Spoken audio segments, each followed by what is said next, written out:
ஒரு மாணவனை பார்த்தேன். என்ன தம்பி படிப்புலாம் எப்படி இருக்குது அப்படின்னு விசாரித்தேன். அவன் ரொம்ப அழுத்துக்கிட்டான். நான் நல்லா தான் சார் படிக்கிறேன், இருந்தாலும் புத்தியில் சரியாக ஏற மாட்டேங்குது சார் அப்படின்னா.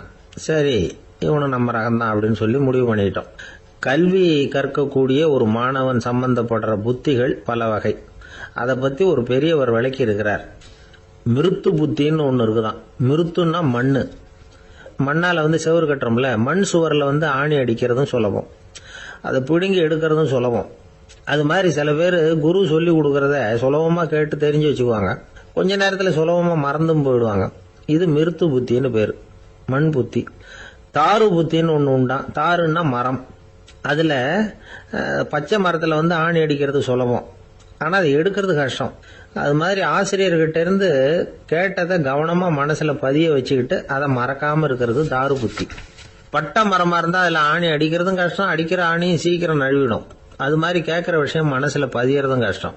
அப்படியே பதிஞ்சாலும் அது நீடிச்சு இருக்கிறதும் கஷ்டம், கொஞ்ச காலத்தில் மறந்துடும். இன்னொரு வகை புத்தி ஒன்று உண்டு, அதுக்கு பேர் சிலா புத்தின்னு பேர். சிலான்னா கல். ஒரு கருங்கல்லில் 4 துளையை போட்டு ஒரு துளையில உளிய வச்சு அடிச்சா மற்ற துளை வழியாகவும் பிளந்து கல் 2 ஆயிடும். அது மாதிரி சந்தியான இடங்கள்ல குறிப்பா ஒரு பொருளை சொன்னா அதை வச்சுக்கிட்டு மற்றதையும் தெரிஞ்சுக்கிறது, அது சிலா புத்தின்னு பேர்.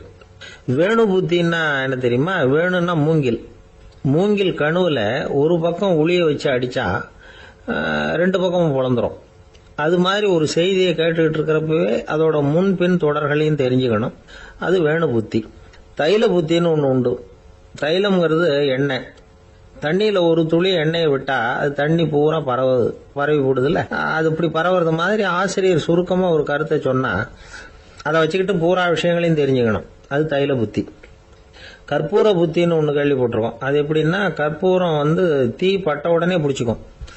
ஆசிரியர் சொன்ன உடனே நுண்ணறிவோட பாடங்களை புரிஞ்சுக்கிறது இந்த வகை புத்தி. கரி புத்தின்னு ஒன்று. அது எப்படின்னா, கரியில் நெருப்பை வச்சு விசிறிய பிறகு அதுக்கப்புறம் அது கறி நெருப்பாகும். அது மாதிரி காலம்பரை சாயந்தர வேலைகளில் ஆசிரியர் பாடம் சொல்லி கொடுப்பார், அதை கொண்டு புரிஞ்சுக்கிறது இந்த வகை. கதலித்தண்டு புத்தின்னு ஒன்று சொல்லுவாங்க. கதலிங்கிறது வாழை மரம். வாழைத்தண்டில் தீ வைக்கிறது எவ்வளவு சிரமமோ அவ்வளவு சிரமத்தோட கல்வி கற்கிறது கதலித்தண்டு புத்தி. இதை தவிர இன்னும் சில வகையான மாணவர்களை கூட அடையாளம் காட்டுறாங்க. ஆசிரியர் சொன்னதில் நல்லதை மட்டும் எடுத்துக்கிறவன் அன்னம். ஆசிரியர் கிடைச்ச இடத்துல பாடத்தை கேட்டுக்கிட்டு பிறகு தனியாக உட்காந்து சிந்திக்கிறவன் பசு. பசுமாடு அப்படி தானே, புல்லு கண்ட இடத்துல மேயும், அதுக்கப்புறம் நிதானமாக அசை போட்டுக்கும். ஆசிரியர் சொன்னதை தவிர வேற எதையும் சொல்ல முடியாதவன் கிளி. பல இடங்களில் பாடங்கள் கேட்டு கடைசியில் ஒன்றும் புரியாமல் போகிறவன் ஆடு. ஆடு ஒரு செடியில் வயிறார மேயாது, ஒரே செடியில். இக்கரைக்கு அக்கறை பச்சைன்னா அங்கேயும் இங்கேயும் அலைஞ்சிக்கிட்டே இருக்கும். சில பேருக்கு எருமைன்னு பேர். எருமை எப்படின்னா, குளத்து நீரை கலக்கி தான் குடிக்கும். அது மாதிரி ஆசிரியர் மனசை நோக செய்து பயில்கிற மாணவர்கள்லாம் இந்த ரகம். இவ்வளவுலாம் இருந்தாலும் இந்த காலத்து மாணவர்கள்லாம் ஒரு தனி ரகம். ஒரு ஆசிரியர் வகுப்புல பாடம் நடத்திக்கிட்டு இருந்தார். இலக்கண வகுப்பு. இறந்த காலம், நிகழ்காலம், எதிர்காலம், past tense, present tense, future tense, இதை பற்றிலாம் பாடம் நடத்துகிறார். எல்லாம் சொல்லி கொடுத்துட்டு இப்போ நான் ஒரு வாக்கியம் சொல்லுவேன், அது என்ன காலம் அப்படிங்கிறத நீங்கள் சொல்லணும்னார் ஆசிரியர். சரின்னாங்க மாணவர்கள்லாம்.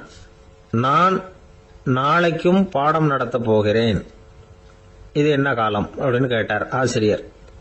அதாவது நான் நாளைக்கும் பாடம் நடத்த போகிறேன், இந்த வாக்கியம் என்ன காலம்னு கேட்டார். ஒரு பையன் மெதுவாக எழுந்திரிச்சு சொன்னான், இது எங்க போதாத காலம் சார் அப்படின்னு சொல்லிவிட்டு உட்காந்துட்டானா. இருட்ட கண்டா பயம் உண்டாவதே, அது ஏன்? இப்படி ஒரு கேள்வியை ஒரு பெரியவர்கிட்ட கேட்டாங்க.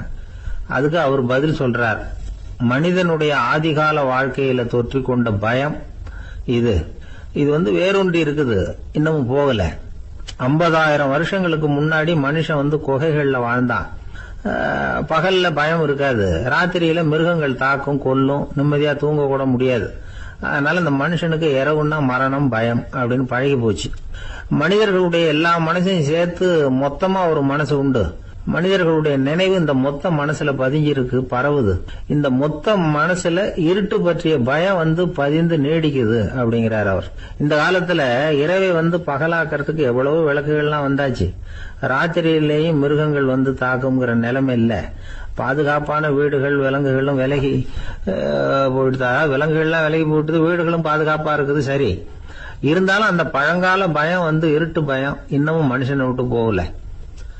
இன்னொரு விஷயம் என்னன்னா, இருட்டுல இருந்து வெளிச்சத்துக்கு வராத மனிதர்கள் இன்னைக்கு அதிகம். ஒரு ஆளு ஆத்துக்கு மீன் பிடிக்கிறதுக்காக போனான், இன்னும் விடியல, அதுக்குள்ள வலையை எடுத்துட்டு கிளம்பி போயிட்டான். வெளிச்சம் வர்றதுக்கு முன்னாடியே போய் சேர்ந்துட்டான். விடிகிற வரைக்கும் என்ன பண்றது, சும்மா கரையிலேயே உட்காந்து காலாட்டிட்டு இருக்கிறான்.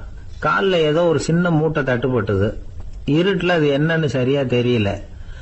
மூட்டைக்குள்ள சின்ன சின்ன கல்லா நிறைஞ்சி இருக்குது. சும்மா பொழுது போகணுமேங்கிறதுக்காக இவன் அந்த மூட்டைக்குள்ள இருந்து ஒவ்வொரு கல்லா எடுத்து ஆத்துல வீசிக்கிட்டு இருக்கிறான். விடிகிற வரைக்கும் வேற வேலை இல்லைங்கிறதுனால எப்படி செஞ்சுக்கிட்டே உட்காந்துருக்கிறான். கிழக்க மெதுவா வெளிச்சம் தெரிய ஆரம்பிச்சது. பொழுது விடியறதுக்கான அறிகுறி. இதுக்குள்ள அந்த மூட்டையில இருந்த எல்லா கல்லையும் எடுத்து வீசி எறிஞ்சுட்டான். கடைசியா ஒரே ஒரு கல்லு மட்டும்தான் கையில பாக்கி இருந்தது. வெளிச்சம் வந்ததும் அந்த கல்லை பார்த்தான், அப்படியே திகைச்சு போயிட்டான்.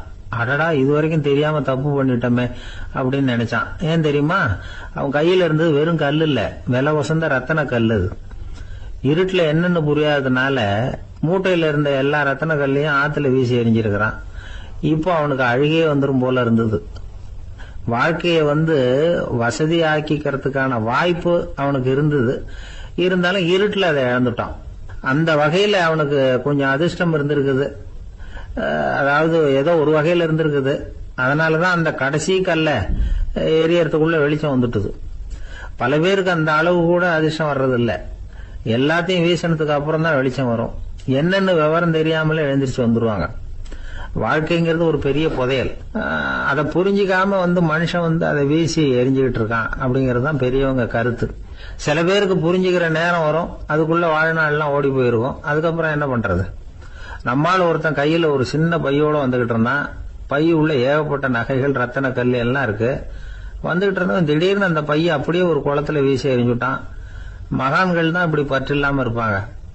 என்னங்க இது, விலை மதிப்புள்ள அந்த பையை இப்படி குளத்துல வீசி எறிஞ்சுட்டீங்களே, இதுக்கு என்ன அர்த்தம் அப்படின்னு கேட்டார் அவன் கூட வந்தவர். அவன் மெதுவா இவர் காதோட காதா சொல்றான், ஒரு போலீஸ்காரர் பின்னாடி வந்துகிட்டு இருக்கிறார், அவர் போனதுக்கு அப்புறம் இதை எடுத்துக்குவேன் அப்படிங்கிறான்.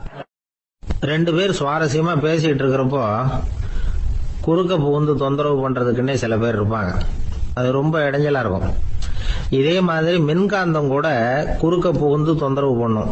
கடைசியில் அது ஒரு பெரிய இடைஞ்சல கொண்டாந்து விட்டுரும். சில வீடுகளில் கேபிள் கனெக்ஷன் இல்லாம சில தனியார் டிவி காட்சிகள் தெரியும். அதுக்கு என்ன காரணம்னா இந்த மின்காந்த குறுக்கீடு தான் காரணம். இதைத்தான் சுருக்கமா EMI அப்படின்னு சொல்றாங்க. அதாவது எலக்ட்ரோ மேக்னெட்டிக் இன்டர்ஃபியரன்ஸ். இது ஏற்படக்கூடிய இடங்கள் எது எதுன்னு எடுத்துக்கிட்டா அது ஒரு பெரிய பட்டியலாவே போயிடும். இந்த EMI தொந்தரவு கேபிள் டிவியில மட்டும்தான் இல்ல, ராக்கெட் ஏவுதளத்துல உள்ள ரேடார்கள், அங்க உள்ள சில சக்தி வாய்ந்த தொலைத்தொடர்பு சாதனங்கள், விமான தளங்கள்ல உள்ள ரேடார்கள், கப்பல் தளங்கள்ல பொருத்தப்பட்டிருக்கக்கூடிய சக்தி வாய்ந்த ஆண்டனாக்கள், இப்படி நிறைய சொல்லலாம்.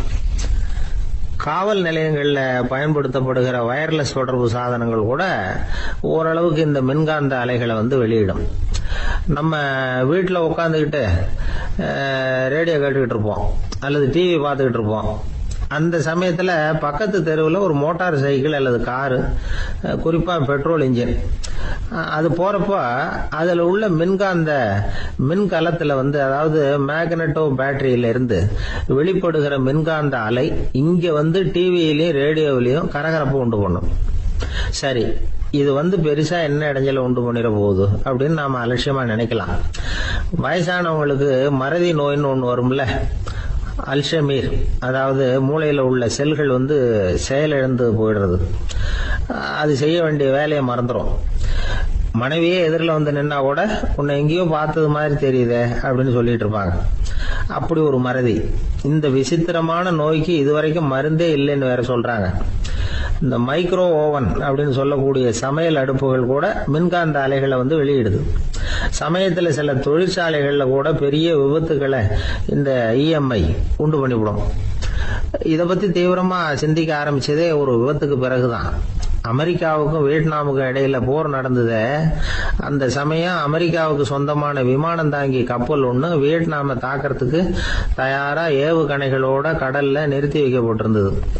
தற்செயலா அந்த பகுதியில கப்பல் தொலைத்தொடர்பு பகுதிக்கு அருகில ஊடுருவிய இந்த சக்தி வாய்ந்த ரேடியோ அலைகள் ஏவுகணையில இருந்த மின்னணு சர்க்கியூட்டை பூர்த்தி செஞ்சு வச்சுட்டுது. அவ்வளவுதான், ஏவுகணை அங்கேயே வெடிச்சு செதறி போச்சு. 130 பேர் அந்த இடத்திலேயே உடல் கருகி செத்து போட்டாங்க. ஏகப்பட்ட பொருள்கள் நாசம்.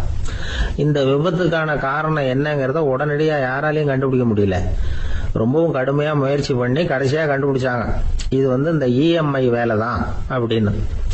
மின்னணு தொலைபேசிகள் இருக்கு, இதுல பேசும்பொழுது நம்ம காதை அதாவது செவியை ஊடுருவக்கூடிய மின்காந்த அலையானது மூளைக்கு போய் அங்க மூளை கட்டிகளை உருவாக்க ஊக்கம் கொடுக்குது அப்படின்னு வேற கண்டுபிடிச்சிருக்கிறாங்க.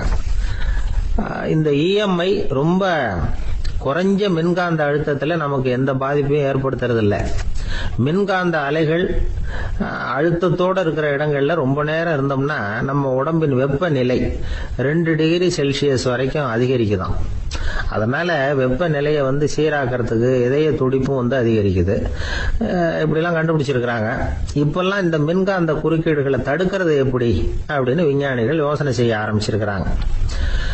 இந்த விஷயத்துல அலட்சியமா இருந்தோம்னா எதிர்காலத்துல நிறைய பேருக்கு இந்த ஞாபக மறதி நோய் வந்துடும். அப்புறம் அது ரொம்ப கஷ்டமா போயிடும். ஒரு குடும்ப தலைவர் தன் மனைவியை பார்த்து, யார் நீ, உன்னை எங்கேயோ பார்த்தது மாதிரி இருக்குதே அப்படின்னு சொல்லிட்டு இருந்தார். உடனடியா அவரை போய் பார்த்தேன். வாங்க டாக்டர் கிட்ட போகலாம் அப்படின்னு. அவரு என்னை தனியா அழைச்சிட்டு போய் காதோட காதா மெதுவா சொல்றார், இத பாருப்பா, என் கையில பணம் இல்லாத போகலாம், அப்படி மறதி நோய் வந்துட்டது மாதிரி நடிச்சுக்கிட்டு இருப்பேன், அவ்வளவுதான், அதை நீ கண்டுக்காத அப்படின்னார்.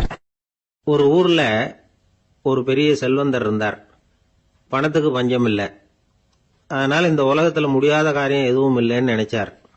பணம் இருந்தாலே அந்த நினைப்பு தானா வந்துடும். அதனால இவரும் அப்படி நினைச்சதுல ஒன்றும் தப்பு இல்லை. அந்த ஊருக்கு குருநானக் ஒரு தடவை வந்தார். அவருக்கு இந்த செல்வந்தர் ரொம்ப பிரமாதமா ஒரு வரவேற்பு கொடுத்தார். ஊர் எல்லையிலேயே எங்க வீட்டுக்கு விருந்து சாப்பிட்டுட்டு போகணும்னு கேட்டுக்கிட்டார். அவரும் சரின்னு ஒத்துக்கிட்டார். உடனே தன்னுடைய பங்களாவில் ஒரு பெரிய விருந்துக்கு ஏற்பாடு பண்ணார். குருநானக்கை அழைச்சிட்டு வீட்டுக்கு போனார். உட்கார வச்சார். ஐயா, நான் இந்த ஊர்லயே ரொம்ப பெரிய வசதி உள்ளவன், என்னால எல்லாம் முடியும், உங்களுக்காக நான் என்ன செய்யணும்னு சொல்லுங்க, எதுவா இருந்தாலும் பரவாயில்ல, எவ்வளவு செலவானாலும் பரவாயில்ல, என்னால செய்ய முடியும், என்ன செய்யணும்னு சொல்லுங்க, அது போதும், நான் செய்யறேன் அப்படின்னு நான் ரொம்ப பணிவா. இதை கேட்டதும் குருநானக் சிந்திச்சார் கொஞ்ச நேரம். அதுக்கப்புறம் தன்னோட சட்ட பைக்குள்ள கையை விட்டு ஒரு பழைய ஊசி ஒன்று எடுத்தார். அந்த செல்வந்தர்கிட்ட கொடுத்தார். இதை பாருங்க, இவ்வளவு தூரம் நீங்க கேட்கறதுனால சொல்றேன், எனக்கு நீங்க செய்ய வேண்டிய உதவி இதுதான். ஊசிய கையில வாங்கிக்கிட்டு இதை என்ன செய்யணும் சொல்லுங்க அப்படின்னாரு அவரு. நீங்க செய்ய வேண்டியது என்னன்னா, இந்த ஊசிய பத்திரமா வச்சிருக்கணும். நாம 2 பேரும் இறந்து போனதுக்கு பின்னாடி இன்னொரு உலகத்துல நாம சந்திக்கக்கூடிய வாய்ப்பு இருக்குது. அப்ப இந்த ஊசியை என்கிட்ட கொண்டாந்து கொடுக்கணும். இதுதான் நீங்க எனக்காக செய்ய வேண்டிய உதவி அப்படின்னார் குருநானக் லேசா சிரிச்சுக்கிட்டே. இதை கேட்ட உடனே இந்த பெரியவர் முழிக்க ஆரம்பிச்சிட்டார். அது எப்படிங்க, நான் சாகிறப்ப எப்படி இந்த ஊசியை எடுத்துக்கிட்டு இன்னொரு உலகத்துக்கு வர முடியும்னார். ஊசி மாதிரி ஒரு சின்ன பொருளை கூட இந்த உலகத்தை விட்டு நாம போறப்ப எடுத்துட்டு போக முடியாதுங்கிறப்போ உங்களோட செல்வத்தையெல்லாம் எப்படி அங்க எடுத்துட்டு வர போறீங்க அப்படின்னு கேட்டார் குருநானக். அதுக்கப்புறம் தான் அந்த பெரியவர் யோசிக்க ஆரம்பிச்சாராம். குருநானக் சொல்றார், இத பாருங்க, நாம செய்யற நல்லது கெட்டதுதான் கடைசி வரைக்கும் நம்ம கூட இருக்கும். அடுத்தவங்க நல்லா இருக்கணுங்கிறதுக்காக பொருளை செலவு செய்யணும். அப்படி செய்யலைன்னா எந்த பிரயோஜனமும் இல்லை அப்படின்னார். அதுக்கப்புறம் தான் அந்த செல்வந்தரின் அறிவு கண் திறந்துதான். உடனே குருநானக்க வணங்கினார். ஐயா, என்கிட்ட இருந்த ஆணவம் போயிட்டுது, இனிமே என்கிட்ட இருக்கிற செல்வத்தை நல்ல வழியில செலவழிப்பேன் அப்படின்னாராம். நம்ம கிட்ட இருக்கிற பணம் எப்பவும் நம்ம கூடவே வந்துகிட்டு இருக்காதுங்கிறதுக்கு இது ஒரு உதாரணம். அதுக்காக நாம பணம் சேர்க்கறத பத்தி கவலைப்பட வேண்டியதில்லை, பேசாம படுத்து தூங்கிட்டு இருந்தா போதும் அப்படின்னு இதுக்கு அர்த்தம் பண்ணிக்கப்படாது. முறையான வழியில பணம் சேர்க்கணும், அதை முறையான வழியில செலவு பண்ணணும். அதனால ஏற்படக்கூடிய மன நிறைவு இருக்கு பாருங்க, அது அனுபவிச்சவங்களுக்கு தான் தெரியும். சொர்க்கத்துக்கு போறவங்க இங்க இருந்து பணத்தை எடுத்துட்டு போக முடியாது. ஆனா நம்ம செல்வத்தை இங்க மத்தவங்களுக்கு பயன்பட செய்து அதனால ஏற்படுற புண்ணியம் இருக்கு பாருங்க, அதை எடுத்துட்டு போக முடியுமா. இதுதான் ஆன்மீகவாதிகள்லாம் சொல்ற கருத்து. ஜான் நியூட்டன் ஒருத்தர், அவரு சொன்னார், நான் எப்பவாவது சொர்க்கத்துக்கு போய் சேர்ந்தேன்னா அங்க 3 அதிசயங்களை பார்ப்பேன்னார். என்னன்னு கேட்டாங்க. நான் யார் யாரு இருக்க மாட்டாங்கன்னு நினைச்சுக்கிட்டு இருந்தானோ அவங்கள சில பேர் அங்க இருப்பாங்க, அது ஒரு பெரிய அதிசயம்னார். சரி, அடுத்தது என்ன? 2வது அதிசயம் என்னன்னா, அங்க இருப்பாங்கன்னு நான் எதிர்பார்த்த சில பேர் அங்க இருக்க மாட்டாங்க அப்படின்னார். சரி, 3வது பெரிய ஆச்சரியம் என்ன அப்படின்னா, நான் அங்க இருக்க பாருங்க, அதுதான் அந்த 3வது அதிசயம் அப்படின்னாராம். லோகமானிய பால கங்காதர திலகர் இருந்தார்ல, அவருக்கு 15 வயசுலயே கல்யாணம் நடந்துதான். மனைவி பேரு தபிபாய். ரொம்ப பெரிய குடும்பத்து பொண்ணு, நல்ல குணம். அவங்க குடும்பம் நடத்திக்கிட்டு இருக்கிறாங்க. அந்த காலத்துல திருடர்கள் பயம் அதிகம். இந்த காலத்துல மட்டும் என்னன்னு கேக்குறீங்களா? நீங்க கேக்குறது நியாயம்தான். இருந்தாலும் இந்த காலத்து திருடனுக்கும் அந்த காலத்து திருடனுக்கும் ஒரு முக்கியமான வித்தியாசம் உண்டு. அதாவது அந்த காலத்து திருடன்லாம் நியாயம் அநியாயம் பாக்குறது உண்டு, இந்த காலத்துல அப்படி பாக்குறது இல்லை. அந்த காலத்துல திருட வர்றவங்கள்ட்ட கூட ஒரு தார்மீக உணர்வு உண்டாம். அதாவது அப்போ உள்ள கொள்ளைக்காரங்க எதை களவாடினாலும் சரி, அரிசியை மட்டும் களவாடுறது இல்லையா, அப்படி ஒரு கொள்கை. அதனால பாருங்க, அந்த காலத்து பெண்கள் நகை நட்டுகளை பத்திரமா வைக்கணும்னா பெட்டியில வைக்கிறது இல்ல, அரிசி பானையில போட்டு வச்சு விடுறது. இப்பெல்லாம் பேங்க்ல சேஃப்டி லாக்கர்னு இருக்குல்ல, அது மாதிரி அந்த காலத்துல சேஃப்டி லாக்கருங்கிறது அரிசி பானை. இந்த வளையல், மூக்குத்தி, தோடு இப்படி எதுவா இருந்தாலும் அதுல போட்டு பத்திரமா வச்சிருவாங்க. திருடன் அரிசி பானை பக்கம் போறதில்ல. ஏன்னா சாப்பிடுற விஷயத்துல கை வைக்கக்கூடாது, அது பாவம் அப்படின்னு அவன் நினைக்கிறான். திலகரோட மனைவி தபிபாயும் அதே மாதிரி தன்னுடைய ஆபரணங்களை ஒரு அரிசி பானைக்குள்ள போட்டு மூடி வச்சிருந்தாங்களாம். இப்படி இருந்தப்போ ஒரு நாள் ஒரு பிச்சைக்கார பொண்ணு வீடு வீடா பிச்சை கேட்டுக்கிட்டே வந்திருக்குது. திலகர் வீட்டுக்கும் தர்மம் போடுங்க தாயே அப்படின்னு தான் அந்த பொண்ணு. அந்த அம்மா தபிபாய் காதல இது விழுந்திருக்கு. உடனே கை நிறைய அரிசி அள்ளிட்டு போட்டிருக்கு. பாத்திரத்துல அரிசியை போட்டதுக்கு அப்புறம் தான் தெரியுது, பளிச்சுன்னு கண்ணுல படுது. அதாவது அந்த அம்மாவோட வைர மூக்குத்தி ஒண்ணு அரிசியோட சேர்ந்து அந்த பிச்சைக்கார பொண்ணு பாத்திரத்துல போய் விழுந்துட்டுது. இந்த அம்மாவுக்கு மனசுக்குள்ள குழப்பம், என்ன இப்படி ஆயிட்டுதே, மூக்குத்தி போயிட்டுதே, பிச்சை பாத்திரத்துல இருந்து அதை எப்படி எடுக்கிறது அப்படின்னு தயக்கம். வாயை திறந்து அதை கேட்கறதுக்கும் கூச்சம். திண்ணையில உட்கார்ந்து இருந்த திலகர் இவ்வளவையும் பார்த்துக்கிட்டு இருக்கிறார். மனைவியின் மனசுக்குள்ள நடக்கிற மௌன போராட்டத்தை அவர் நல்லா புரிஞ்சுக்கிட்டாராம். மனைவியை பார்த்து சொன்னாராம், தபிபாய், இது தெய்வ சம்மதம். அவளுக்கு சேர வேண்டிய மூக்குத்தி அவகிட்ட போயிட்டுது. பிச்சை பாத்திரத்துல விழுந்த மூக்குத்தியை எடுக்க வேணாம் அப்படின்னாராம். சரின்னு சொல்லிவிட்டு மேற்கொண்டு எதுவும் சொல்லாம அந்த அம்மா வீட்டுக்குள்ள போயிட்டாங்களாம். இந்த காலத்துல எல்லாம் அது மாதிரி நடக்குமா? வெறும் அரிசியை போட்டுட்டு விவகாரம் பண்ணிட்டு இருக்க மாட்டோமா? ஒரு பெரிய மனுஷன் வீட்டுக்கு ஒரு பிச்சைக்காரன் வந்தான். ஐயா, நாங்க பிச்சைக்காரங்கள்லாம் சேர்ந்து ஒரு சங்கம் வச்சிருக்கிறோம், அதுக்கு நிதி சேர்க்கிறோம், அதுக்கு ஒரு 100 ரூபா கொடுத்தீங்கன்னா எங்களுக்கு பெரிய உதவியா இருக்கும் அப்படின்னானா. அதெல்லாம் ஒன்றும் கொடுக்க முடியாது போ அப்படின்னாராம் அவரு. அப்படின்னா ஒரு 50 ரூபாயாவது கொடுங்களேன் அப்படின்னு இருக்கான். அதுவும் முடியாதுன்னு சொல்லிவிட்டாரு. 25 ரூபா அப்படின்னு இருக்கான். எதுவும் முடியாது அப்படின்னாராம். சரிங்க, இவ்வளவு பெரிய வீட்டுக்கு வெறுங்கையோட திரும்புறது நல்லா இருக்காது, அதனால சும்மா ஒரு 1 ரூபா மட்டுமாவது கொடுங்க அப்படின்னு இருக்கான் அவன். 1 பைசா கூட என்கிட்ட கிடையாது அப்படின்னு விட்டாரான் இவர். அப்படின்னா நீங்க ஒரு காரியம் பண்ணுங்களேன் அப்படின்னானா அவன். என்ன செய்யணும் அப்படின்னு இருக்காரு. எங்க சங்கத்துல நீங்களும் ஒரு மெம்பரா சேர்ந்துருங்க அப்படின்னானா. இந்த உலகத்துல நாம நல்லபடியா இருக்கணும்னா அதுக்கு முக்கியமா தேவைப்படுறது 2. ஒன்னு செல்வம், இன்னொன்னு அறிவு. சரி, இது 2ல சிறந்தது எது அப்படின்னு ஒரு கேள்வி கேட்டா என்ன பதில் சொல்றது? இதே கேள்விய ஹஸ்ரத் அலி அவர்கள் கிட்ட கேட்டாங்களாம். அவர் ஒரு பெரிய அறிஞர். கேள்வி கேட்டவங்களும் சாதாரண ஆட்கள் இல்லை, இவங்களும் அறிஞர்கள். ஒரு நாள் ஹஸ்ரத் அலி அவர்கள்கிட்ட 10 அறிஞர்கள் வந்தாங்களாம். ஐயா, நாங்க 10 பேரும் உங்ககிட்ட ஒரே கேள்வியை தான் கேட்க வந்திருக்கிறோம், ஆனா எங்க 10 பேருக்கும் நீங்க தனித்தனியா பதில் சொல்ல முடியுமா அப்படின்னு கேட்டிருக்காங்க. அதாவது அவங்க ஒரே கேள்விக்கு இவர்கிட்ட இருந்து 10 விதமான பதில் எதிர்பார்க்கறாங்க. சரி கேளுங்க, என்ன கேள்வி அப்படின்னாரு அவர். அப்பதான் அவங்க கேட்டாங்களாம், செல்வம், அறிவு, இது 2ல சிறந்தது எது? இதுதான் கேள்வி. ஹஸ்ரத் அலி என்ன பண்ணார் தெரியுமா? அவங்கள ஒவ்வொருத்தரா கூப்பிட்டார். ஒவ்வொரு விதமான பதில சொல்லி அனுப்புனார். முதல்ல ஒருத்தரை கூப்பிட்டார், சொன்னார், அறிவுங்கிறது தீர்க்கதரிசிகள், ஞானிகள், மகான்கள் இவங்களோட பரம்பரை சொத்து. ஆனா செல்வம்ங்கிறது கொடுங்கோலரின் ஆயுதம், அதனால அறிவு தான் சிறந்தது அப்படின்னார். ரெண்டாவது ஆளை கூப்பிட்டார். உங்ககிட்ட செல்வம் இருந்தா நீங்க தான் அதை காப்பாற்றணும். ஆனா அறிவு உங்களை எப்பவும் காப்பாற்றும். ஆகவே அறிவு தான் சிறந்தது அப்படின்னார். மூணாவது ஆளை கூப்பிட்டார். செல்வந்தனுக்கு எப்போதும் விரோதிகள் அதிகம், ஆனா அறிஞனுக்கு நண்பர்கள் அதிகம், அதனால அறிவு தான் சிறந்ததுன்னார். அடுத்தவரை கூப்பிட்டார். செல்வம் அடுத்தவங்களுக்கு கொடுக்க கொடுக்க குறையும், ஆனா கல்விங்கிறது அதிகரிச்சுக்கிட்டே வரும், கொடுக்கறதுனால குறையாது, அதனால அறிவு தான் சிறந்ததுன்னார்.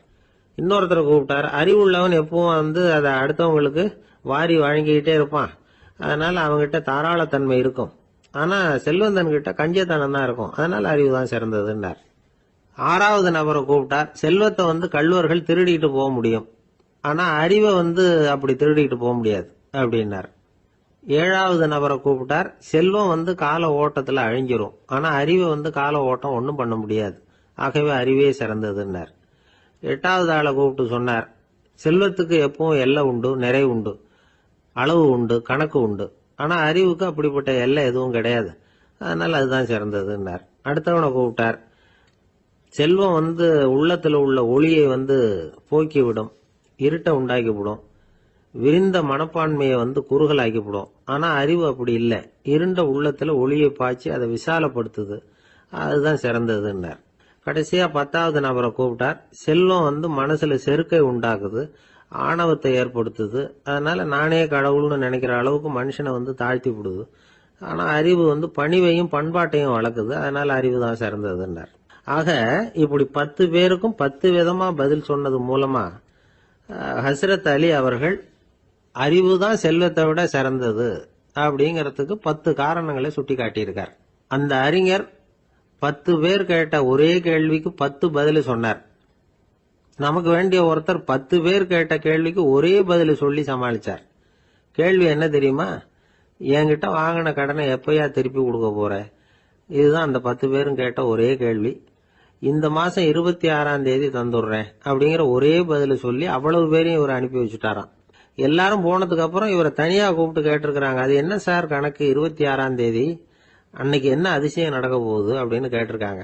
அதிசயம் அன்னைக்கு இல்ல, அதுக்கு முத நாளே நடக்க போகுதுன்னாராம். விவரமா சொல்லுங்கன்னு இருக்காங்க. வேற ஒண்ணும் இல்லைங்க, 26ஆம் தேதி தானே எல்லாரையும் வர சொல்லி இருக்கிறேன், அதுக்கு முத நாளே நான் புறப்பட்டு தலைமறைவாயிட போறேன் அப்படின்னாராம் ரொம்ப பெருமையா. ஒரு ஊர்ல ஒரு மன்னர் இருந்தார், புத்தி கூர்மை உள்ள ஒரு மன்னர். பொதுவா மன்னர்களுக்கு சந்தேகம் வந்தா சபையில உள்ள சான்றோர்கள் கிட்ட கேட்டு தெரிஞ்சுக்கிறது தானே வழக்கம். ஆனா இங்க அப்படி இல்லை. மற்றவங்களுக்கு சந்தேகம் வந்தா மன்னர்கிட்ட கேட்டு தெரிஞ்சுக்குவாங்க. அது மாதிரி கேட்டு தெரிஞ்சுக்கிறதுக்காக ஒரு பெரியவர் ஒரு நாள் வந்தார். அவர் கையில 3 பொம்மைகள் வச்சிருந்தார். 3 ஒரே மாதிரி பொம்மைகள், கொஞ்சம் கூட வித்தியாசம் தெரியல. ஏது இந்த பொம்மைன்னு கேட்டார் மன்னர். எனக்கு வேண்டியப்பட்ட ஒருத்தங்கிட்ட இருந்து இதை வாங்கிட்டு வந்திருக்கிறேன், நான் தான் அவன்கிட்ட இந்த பொம்மையை செஞ்சு கொடுக்க முடியா கேட்டுக்கிட்டேன். அவன் ரொம்ப புத்திசாலி, அவன் தான் இதை செஞ்சு கொடுத்தான், ஆனா அதுல ஒரு சிக்கல் அப்படின்னார். என்ன பிரச்சனைன்னு கேட்டிருக்காரு இவர். நான் அவன்கிட்ட கேட்டது 3 விதமான பொம்மைகளா இருக்கணும்னு கேட்டேன், அவன் என்னடான்னா 3 ஒரே மாதிரியா செஞ்சு கொடுத்துட்டான் அப்படின்னார். அவன்கிட்டயே கேட்கறது தானே அப்படின்னு இருக்காரு இவர். கேட்டேன், அவன் என்ன சொல்றான்னா இது 3 ஒரே மாதிரி பொம்மை கிடையாது, 3 விதம், ஒண்ணுக்கு ஒண்ணு வித்தியாசம் இருக்குது. இந்த 3 பொம்மையும் 3 விதமான நண்பர்களுக்கு உதாரணங்கள் அப்படின்னு சொல்றான். எனக்கு ஒன்னும் புரியல, அதுதான் உங்ககிட்ட வந்தேன் அப்படின்னார். சரி, அந்த பொம்மைகளை இப்படி கொடுங்க அப்படின்னு வாங்கினார் மன்னர். எடுத்துக்கிட்டு உள்ள போனார். கொஞ்ச நேரம் கழிச்சு வெளியில வந்தார். அதுக்கப்புறம் சொன்னார், பாருப்பா, அவன் சொன்னது சரிதான், 3 விதம் தான். இது இருக்குதே முதல் பொம்மை, இது உத்தமமான நண்பனுக்கு உதாரணம். இந்த 2வது பொம்மை இது மத்தியமமான நண்பனுக்கு உதாரணம். அந்த 3வது பொம்மை இருக்குதே அது மோசமான நண்பனுக்கு உதாரணம். இதை செஞ்சவன் உண்மையிலேயே பெரிய அறிவாளி தான் அப்படின்னாராம். வந்தவருக்கு ஒன்னும் புரியல. பார்த்தா ஒன்னும் வித்தியாசம் தெரியலையே அப்படின்னு அவன் குழம்பி போய் நிக்கிறான். இப்போ அந்த மன்னர் விளக்கம் கொடுக்கிறார். அந்த 3 பொம்மையையும் எடுத்து முன்னாடி வச்சார். ஒரு மெல்லிய கம்பியை கையில எடுத்தார். அந்த முதல் பொம்மை காதுல விட்டார். கொஞ்ச தூரம் உள்ள போய் அப்படியே நின்னுட்டுது அந்த கம்பி. அப்புறம் 2வது பொம்மை காதுல அந்த கம்பியை விட்டார். அந்த கம்பி என்னாச்சுன்னா அப்படியே அது வாய் வழியா வெளில வந்தது. 3வது பொம்மை காதுல கம்பியை செலுத்தினார். அது நேரா இன்னொரு காது வழியா வெளியில வந்தது. இந்த முதல் வகை இருக்குதே, அது மாதிரியான நண்பர்கள் எப்படி தெரியுமா? நம்ம கஷ்டத்தை அவங்க கிட்ட சொன்னா பேசாம கேட்டுக்குவாங்க.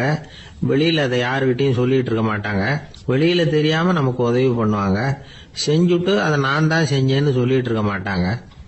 அதுதான் கம்பி ஒரு காது வழியா போய் உள்ளே நின்னுட்டுது. ரெண்டாவது பொம்மையில கம்பி என்னாச்சு, ஒரு காது வழியா போய் வாய் வழியா வெளியில வருது. இது மாதிரியான நண்பர்கள்கிட்ட வந்து நாம கஷ்டத்தை சொன்னா அதை அவங்க 4 பேர்கிட்ட போய் சொல்லி நமக்காக உதவி கேட்பாங்க. நமக்குன்னு கேட்டு வாங்கி அதை நம்ம கிட்ட கொண்டுகிட்டு வந்து கொடுப்பாங்க. இவங்க வந்து மத்தியமமான நண்பர்கள். மூணாவது பொம்மையில ஒரு காது வழியா செலுத்துற கம்பி இன்னொரு காது வழியா வெளியில வந்துருது. இது மாதிரியான நண்பர்கள் கிட்ட நம்ம கஷ்டத்தை சொன்னா அவங்க காது கொடுத்து கேட்கறது மாதிரி நடிப்பாங்க. அப்படியே இன்னொரு காது வழியா அதை வெளில விட்டுருவாங்க. அதை பத்தி கவலைப்பட மாட்டாங்க. இதுதான் இந்த பொம்மைகளுக்குள்ள இருக்கிற வித்தியாசம் அப்படின்னு விளக்கம் கொடுத்தாராம் மன்னர். படிக்கிற பிள்ளைங்கள்லயும் இது மாதிரி 3 வகை உண்டு. சில பேர் காதால வாங்கி மனசுல வச்சுக்குவான். சில பேர் காதால வாங்கி பேனாவால எழுதி விடுவான். சில பேர் ஒரு காதால வாங்கி இன்னொரு காதால வெளியில விட்டுருவான். ஒரு பையன் வகுப்புல ஆசிரியர் பாடம் நடத்தும் பொழுது தலையை வேகமா ஆட்டி ஆட்டி கேட்பானா, ஏண்டா இப்படி தலையை இப்படி ஆட்டுற அப்படின்னு கேட்டிருக்கான் பக்கத்துல இருந்தவன். தலையை ஆட்டினா தாண்டா ஒரு காது வழியா உள்ள போறது, இன்னொரு காது வழியா வெளியில வேகமா வெளில போகும் அப்படின்னானா அந்த பையன். ஒரு கணவன் மனைவி எப்ப பார்த்தாலும் அவங்க 2 பேருக்கும் இடையில சண்டை வந்துகிட்டே இருந்தது. இதுல என்ன ஆச்சரியங்கிறீங்களா? நான் அதுக்காக சொல்ல வரல, இது வேற விஷயம். அதாவது சண்டை போடாம இருக்கிறதுக்கு வழி சொல்ற தகவல் இது. நான் சொன்ன அந்த கணவன் மனைவி எப்படின்னா, கணவன் ஒரு வார்த்தை சொன்னா மனைவி கிட்ட இருந்து 2 வார்த்தை பதிலா வரும். இதுக்கு கணவன் கிட்ட இருந்து 4 வார்த்தை பதிலா வரும். இப்படி வார்த்தைகள் பெருகி போய் கடைசியில வம்புல வந்து முடியும். அந்த அம்மா பொறுத்து பார்த்தாங்க. அவங்களால தாக்கு பிடிக்க முடியல. பக்கத்து வீட்லயும் ஒரு கணவன் மனைவி இருந்தாங்க. அவங்களுக்குள்ள சண்டை வர்றதில்லை. அது எப்படி அவங்களால மட்டும் சண்டை போடாம இருக்க முடியுது அப்படின்னு இந்த அம்மாவுக்கு ஆச்சரியம். ஒரு நாள் நேரா பக்கத்து வீட்டு அம்மா கிட்டே போய், ஏம்மா நீங்க எப்படி கணவனும் மனைவியும் சண்டை போட்டுக்காம இருக்கிறீங்க, அது எப்படி முடியுது உங்களால அப்படின்னு கேட்டாங்க. அதுக்குன்னு ஒரு மருந்து இருக்குது, அதை சாப்பிட்டா சண்டை வராது அப்படின்னாங்க அவங்க. சரிங்க, அந்த மருந்தை அவரு சாப்பிட மாட்டேன்னு சொல்லிட்டா என்ன பண்றது அப்படின்னு கேட்டிருக்கிறாங்க இவங்க. அந்த மருந்து அவருக்கு இல்லம்மா, உனக்கு தான் அப்படின்னாங்களாம் அவங்க. அப்படியா, அப்படின்னா கொடுங்க, ரொம்ப நல்லதா போச்சு. அதை எப்படி சாப்பிடுறதுங்கிற விவரத்தையும் சொல்லுங்க, எங்க அது கிடைக்கும்ங்கிறதையும் சொல்லுங்க, வாங்கிக்கிறேன் அப்படின்னு கேட்டாங்களாம் இவங்க. வேற எங்கேயும் போய் வாங்க வேண்டாம், என்கிட்டே இருக்க அந்த மருந்து, அதில் கொஞ்சம் தர்றேன், வாங்கி வச்சுக்க. உன் வீட்டுக்காரர் உன்னோட சண்டையை ஆரம்பிக்கிற போகலாம் நீ இந்த மருந்துல 1 ounce வாயில ஊற்றிக்கணும். அதை உடனே குடிச்சிடக்கூடாது. ஒரு 5 நிமிஷமாவது அது வாயில இருக்கணும். அதுக்கப்புறம் குடிச்சிடலாம் அப்படின்னு சொல்லி ஒரு பாட்டில் மருந்தை இந்த அம்மா கிட்ட கொடுத்து அனுப்புனாங்களாம். மருந்தை எடுத்துக்கிட்டு இந்த அம்மா வீட்டுக்கு வந்திருக்கிறாங்க. வீடு பூட்டி இருந்ததுனால கணவன் வந்து வாசல்லையே காத்துக்கிட்டு இருக்கிறான். மனைவியை கண்டதும் சண்டை போட ஆரம்பிச்சிட்டான். வீட்டை பூட்டி விட்டு எங்கே போய் தொலைஞ்ச, எவ்வளவு நேரமாக ஒரு மனுஷன் வாசல்லையே காத்துட்டு கிடக்கிறது அப்படி இப்படின்னு கத்த ஆரம்பிச்சிட்டான். மனைவி இதுக்கு பதிலே சொல்லலை. அந்த அம்மா வீட்டை திறந்தாங்க, சமையல் அறைக்குள்ளே போனாங்க, 1 ounce மருந்தை வாயில் ஊற்றிக்கிட்டாங்க. அன்னைக்கு சண்டை வந்து மேற்கொண்டு வளரவே இல்லை, நின்றுட்டுது. மருந்து பரவாயில்லை. அதுக்கப்புறம் பல சந்தர்ப்பங்களில் சண்டை வரும் போல இருக்கிற போலாம் இந்த மருந்து அதை நிறுத்தியிருக்கு. பிரமாதமான மருந்தாக இருக்குது இது. இதை கொஞ்சம் அதிகமாகவே வாங்கி வீட்டில் வச்சுக்க வேண்டியதுதான் அப்படின்னு முடிவு பண்ணிட்டு இந்த அம்மா மறுபடியும் பக்கத்து வீட்டு அம்மாட்ட போனாங்க. எவ்வளவு விலையானாலும் சரி, நான் காசு கொடுத்து வாங்கி வச்சுக்கிறேன், எந்த கடையில் இருக்குது இந்த மருந்து சொல்லுங்க அப்படின்னு கேட்டாங்க. இந்த மருந்துக்கு விலையே கிடையாதுங்க, இலவசமாகவே கிடைக்கும்னாங்களாம் அவங்க. அது எப்படி விலை இல்லாமல் இதை விற்க முடியுது அப்படின்னு கேட்டாங்களாம் இவங்க. அது மருந்தாக இருந்தால் தானே விலை வைக்கிறதுக்கு, அது வெறும் தண்ணி தானே அப்படின்னாங்களாம். வெறும் தண்ணியா சண்டையை நிறுத்துது அப்படின்ட்டு இருக்காங்க இவங்க. அது சண்டையை நிறுத்தல, உன்னோட மௌனம் தான் சண்டையை நிறுத்துது. நீ வாயில தண்ணியை வச்சுக்கிறதுனால எதிர்த்து பேசுறது இல்ல, அதனால உன்னுடைய கணவர் கோபம் வந்து சாந்தமாயிடுது அப்படின்னாங்களாம் அவங்க. இந்த கதையிலிருந்து சண்டையை நிறுத்துற மருந்து எதுன்னு தெரிஞ்சுக்கிட்டோம் இல்லையா? ஒருத்தர் என்ன பண்ணாரு, பாட்டில்ல வந்து தண்ணியை ஊற்றி வச்சுக்கிட்டு அவர்கிட்ட வர்றவங்களுக்கெல்லாம் இதை சிபாரிசு பண்ணலாம்னு நினைச்சுக்கிட்டு உட்காந்துருந்தார். ஒரு அம்மா வந்தாங்க. இதை கேட்டுவிட்டு இதையே ஒரு மருந்து மாதிரி கொடுக்கலாம்ங்கிறது அவர் முடிவு. அதனால பாட்டிலில் தண்ணி அடைச்சி வச்சுக்கிட்டு அதில் கலருக்காக என்னத்தையோ ஒரு ஜீரகம் அது மாதிரி எதையாவது கலந்து வச்சுக்கிட்டு ஒரு மருந்து மாதிரி ஒரு பாவனையில் வச்சுக்கிட்டு உட்காந்துருக்காரு. யாராவது வீட்டில் சண்டைன்னா என்கிட்ட வாங்க மருந்து தரேன்னு. ஒரு அம்மா வந்தாங்க. எனக்கு என் வீட்டுக்காரருக்கும் அடிக்கடி சண்டை வருதுங்க அப்படின்ட்டு இருக்காங்க. கவலைப்படாதம்மா, நான் ஒரு மருந்து தரேன்னு சொல்லி வீட்டுக்குள்ளே போய் ஒரு பாட்டில் எடுத்து வந்து கொடுத்தாரு. பாட்டிலில் இருக்கிறது என்னங்கிறத சொல்லிவிட்டு அது பேரில் மரியாதை வராது இல்லையா, அதனால் சொல்லலை. அந்த அம்மா வாங்கிட்டு போனாங்க. 4 நாள் கழித்து திரும்பி வந்தாங்க. என்னம்மா வீட்டில் சண்டை நின்று போச்சான்னு கேட்டிருக்காரு இவர். அங்கே நின்று போச்சுங்க, இப்போ உங்ககிட்ட ஆரம்பமாக போகுதுன்னாங்களாம். என்னம்மா அப்படின்ட்டுருக்காரு அவர் பயந்து போய். இப்போ என்னங்க நீங்கள் என்ன மருந்து கொடுத்துருக்குறீங்க என்னங்க அப்படின்னாங்களாம் கோபமா. அது வெறும் தண்ணி தானே அப்படின்ட்டுருக்காரு இவர். தண்ணியா இது, நல்லா பாருங்க அப்படின்னு அந்த பாட்டில் நீட்டினாங்களாம். இவர் வாங்கி பார்த்துருக்காரு. அப்புறம் தான் விஷயம் புரியுது அவருக்கு. இவர் கை தவறுதலாக அவங்க வீட்டில் இருந்த மண்ணெண்ணெய் பாட்டில் எடுத்து அவர்கிட்ட கொடுத்துருக்குறாங்க. அப்புறம் என்ன ஆகும், சண்டை வராம. ஒரு அழகான கடற்கரை, சுற்றுலா பயணிகள் நிறைய பேர் அங்கே வந்து போகிறது வழக்கம். சனி ஞாயிறு கூட்டம் அதிகமாக இருக்கும். அதோட விளைவு என்னங்கிறது அடுத்த நாள் தான் தெரியும். ஆமாம், அந்த கடற்கரையை சுத்தப்படுத்துகிற தொழிலாளிகள் திங்கட்கிழமை ரொம்ப சிரமப்படுவாங்க. சனி ஞாயிறு வந்த கூட்டம் கடற்கரை பூராவும் காலி ஐஸ்கிரீம் கப்புகளை வந்து வீசி எறிஞ்சிட்டு போயிடுவோம். ஆயிரக்கணக்கான கப்புகள் அங்கே பரவலாக கிடக்கும். அதையெல்லாம் பொறுக்கி எடுத்து சுத்தம் பண்ணி ஆகணும். இதனால் திங்கட்கிழமை வேலைக்கு வர்றதுக்கு எல்லாரும் பயப்படுவாங்க. அப்படி ஒரு நிலைமை. பல பேர் அன்னைக்கு வந்து லீவ் எடுத்துகிட்டு போயிடுறது வழக்கம். நமக்கு எதுக்கு இன்னைக்கு தொந்தரவுன்னு. இது ஒரு பெரிய பிரச்சனையாக இருந்தது. இதுக்கு என்ன பண்ணலாம் அப்படின்னு யோசனை பண்ணாங்க. ஒரு ஆலோசனை கூட்டத்துக்கு ஏற்பாடு பண்ணாங்களாம். அந்த நகர நிர்வாக அலுவலர்கள், பணியாளர்கள் எல்லாரும் அதில் கலந்துக்கிட்டாங்க. கூட்டம் ஆரம்பமாச்சு. ஆரம்பத்தில் சொன்னாங்க, இந்த பிரச்சனைக்கு ஒரு தீர்வு வேணும், என்ன பண்ணலாம், அதை முடிவு செய்யறதுக்கு தான் இந்த கூட்டம். இதில் நீங்கள் செய்ய வேண்டியது என்னென்னா, உங்களுக்கு தோன்றுகிற யோசனை எதுவாக இருந்தாலும் சொல்லுங்கள். கொஞ்சம் கூட தயக்கம் வேண்டாம். நாம் சொல்கிற யோசனை ஈடுபடுமா படாதா அப்படின்லாம் யோசிக்க வேணாம். எல்லாருடைய யோசனைகளையும் அப்படியே பதிவு செய்துக்கிறோம். கடைசியாக அதிலிருந்து ஒரு சிறந்த யோசனையை தேர்வு பண்ணி அதை பயன்படுத்தலாம். இந்த சந்தர்ப்பத்தில் இன்னொரு முக்கியமான வேண்டுகோள், எவ்வளவு சாதாரணமான யோசனையாக இருந்தாலும் சரி, அது சொல்லும் பொழுது அடுத்தவங்க வந்து ஏளனம் செய்யக்கூடாது. இது ஒரு பெரிய யோசனையா அப்படின்னு சொல்லி எதையும் அலட்சியப்படுத்தக்கூடாது. இதுதான் அந்த கூட்டத்தின் ஆரம்பத்தில் செய்யப்பட்ட அறிவிப்பு. உடனே அந்த கூட்டத்தில் இருந்தவங்க ஆளுக்கு ஒரு யோசனை சொல்ல ஆரம்பிச்சாங்க. ஒருத்தர் எழுந்திருச்சார், இங்கே வர்ற சுற்றுலா பயணிகள் கிட்ட ஆளுக்கு $10 ஒரு டெபாசிட் மாதிரி வைப்பு பணமாக வாங்கிக்கணும். காலி ஐஸ்கிரீம் கப்பை திருப்பி கொடுத்தா அந்த பணத்தை திருப்பி கொடுத்துடலாம். இப்படி ஒரு ஏற்பாடு பண்ணிக்கிட்டா கப்புகளை தேடி பொறுக்கிட்டு இருக்க வேண்டியதில்லை, எல்லாம் ஒரே இடத்துக்கு வந்து சேர்ந்துடும். அப்படியே நாம் வந்து தூக்கிட்டு போய் ஒரு இடத்துல கொட்டி விடலாம் அப்படின்னாரு. இன்னொருத்தர் எழுந்திருச்சார், கப்பை வந்து கீழே போட்டால் $50 அபராதம் அப்படின்னு அங்கங்கே போர்டு எழுதி வச்சுடலாம். கப்புகளை போடுறதுக்கு அங்கங்கே பெரிய கூடைகளை வச்சுடலாம். நாம் சாவகாசமாக அந்த கூடைகளை சேகரம் பண்ணிக்கலாம் அப்படின்னாராம். இன்னொருத்தர் எழுந்திருச்சு கொஞ்சம் கோபமாக பேசினார்.